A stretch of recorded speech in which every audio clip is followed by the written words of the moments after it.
નમસ્કાર મિત્રો, સ્વાગત છે તમારું લક્ષ્યવે 2.0 યુટ્યુબ ચેનલના એક નવા વિડીયોમાં। આજે મિત્રો આપણે વાત કરીશું લાઈવ સ્ટોક ઇન્સ્પેક્ટર એટલે કે પશુધન નિરીક્ષકની નવી ભરતીની જાહેરાત આવેલી છે।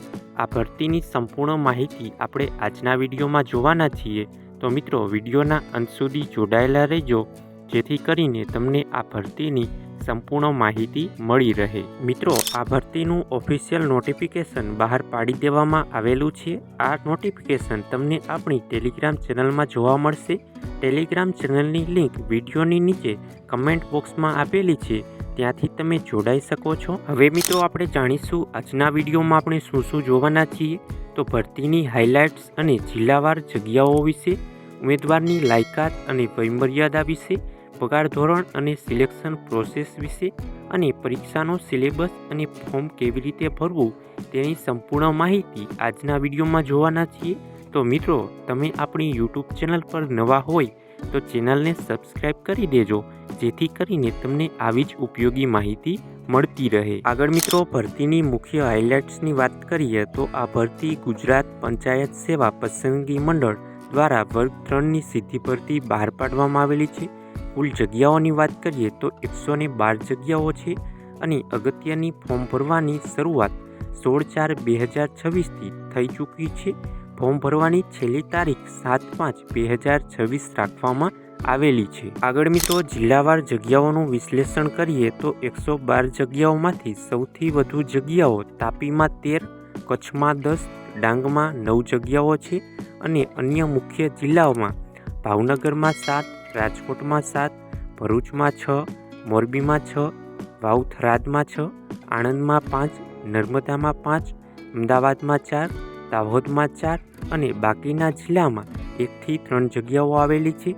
અને જો દેવભૂમિ દ્વારકા, ગાંધીનગર, ગીર સોમનાથ, મહીસાગર, મહેસાણા, પંચમહાલ, સાબરકાંઠામાં કોઈ પણ પ્રકારની જગ્યાઓ આવેલી નથી। આગળ મિત્રો, કેટેગરી અને અનામત જગ્યાઓની વાત કરીએ તો સામાન્ય વર્ગ જનરલમાં 52 જગ્યા અને મહિલા અનામતને 7 જગ્યાઓ, એસીબીસી ઓબીસીમાં 33 જગ્યાઓ અને મહિલા અનામતની 3 જગ્યાઓ, ઈડબ્લ્યુએસમાં 13 જગ્યાઓ અને મહિલા અનામતમાં કોઈ જગ્યાઓ નથી, એસટીમાં 11 અને મહિલા અનામતની 2 જગ્યાઓ, એસસીમાં 3 અને મહિલા અનામતની કોઈ જગ્યાઓ નથી।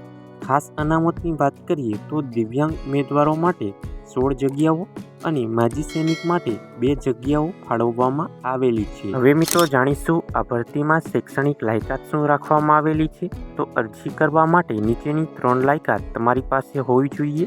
ડિપ્લોમા, કમ્પ્યુટરનું બેઝિક જ્ઞાન અને ગુજરાતી, હિન્દી અથવા બંને ભાષાઓનું પૂરતું જ્ઞાન તમારી પાસે હોવું જોઈએ। આગળ મિત્રો, આ ભરતીમાં વયમર્યાદાની વાત કરીએ તો ન્યૂનતમ ઉંમર 18 વર્ષ અને મહત્તમ ઉંમર 33 વર્ષ રાખવામાં આવેલી છે અને અનામત સાથે તમને 45 વર્ષ સુધી તમે આમાં અરજી કરી શકો છો।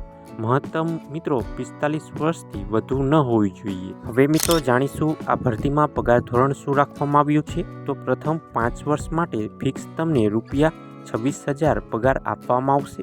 5 વર્ષ પૂરા થયા પછી રૂપિયા 63,200 સુધી તમને આમાં પગાર મળવા પાત્ર છે। હવે મિત્રો, સિલેક્શન પ્રોસેસ અને પરીક્ષાનું માળખું શું છે તેની વાત કરીએ તો MCQ આધારિત આમાં પ્રશ્નો પૂછવામાં આવશે અને કુલ પ્રશ્નો 200 રાખવામાં આવ્યા છે। 200 માર્ક એક પ્રશ્નનો 1 માર્ક અને 3 કલાક આપવામાં આવશે। ખોટા પ્રશ્નોના જવાબ માટે 0.25 માર્ક માઇનસ કરવામાં આવશે। આગળ મિત્રો, પરીક્ષાના સિલેબસ મુજબ 200 માર્કનું વિભાજન કરીએ તો સામાન્ય જ્ઞાન જીકેમાં 35 પ્રશ્નો, ગણિત રીઝનિંગના 25 પ્રશ્નો, ગુજરાતી વ્યાકરણના 20 પ્રશ્નો, અંગ્રેજી વ્યાકરણના 20 પ્રશ્નો અને ભાગ 1 ટેકનિકલ જ્ઞાન 50%, એનિમલ હસબન્ડરી પશુધન નિરીક્ષણને લગતું જ્ઞાન અને 100 પ્રશ્નો અંગ્રેજી અને ગુજરાતી મિશ્ર ભાષામાં પૂછવામાં આવશે। આગળ મિત્રો, પરીક્ષા ફી અને અરજી પ્રક્રિયાની વાત કરીએ તો જનરલ ઉમેદવારોને ₹100 ફી આમાં રાખવામાં આવેલી છે। એસસી, એસટી, ઈડબ્લ્યુએસ અને માજી સૈનિકને, દિવ્યાંગોને આમાં કોઈ પણ પ્રકારની ફી ભરવાની નથી। અને મિત્રો, અરજી તમારે ઓજસની ઓફિશિયલ વેબસાઇટ પર જઈ કરી શકો છો. તો મિત્રો, આ હતી ભરતીની સંપૂર્ણ માહિતી. આવી જ સરકારી અને પ્રાઇવેટ ભરતીની અવનવી માહિતી જાણવા માટે આપણી યુટ્યુબ ચેનલને સબસ્ક્રાઇબ કરી લેજો. અને મિત્રો, ઝડપી અપડેટ્સ મટીરિયલ માટે આપણી તમે ટેલિગ્રામ ચેનલમાં જોઈન થઈ શકો છો. ટેલિગ્રામ ચેનલની લિંક વિડીયોની નીચે કમેન્ટ બોક્સમાં આપેલી છે. તો મિત્રો, આ વિડીયો તમને પસંદ આવ્યો હોય તો વિડીયોને લાઇક કરજો અને નીચે આપેલા હાઇપના બટનને ક્લિક કરી વિડીયોને સ્કોર આપી દેજો, જેથી કરીને અમે તમારી માટે આવી જ ઉપયોગી માહિતી લાવી શકીએ. તો મિત્રો, મળીએ એક નવા વિડીયો સાથે. ત્યાં સુધી જય હિન્દ, જય ભારત.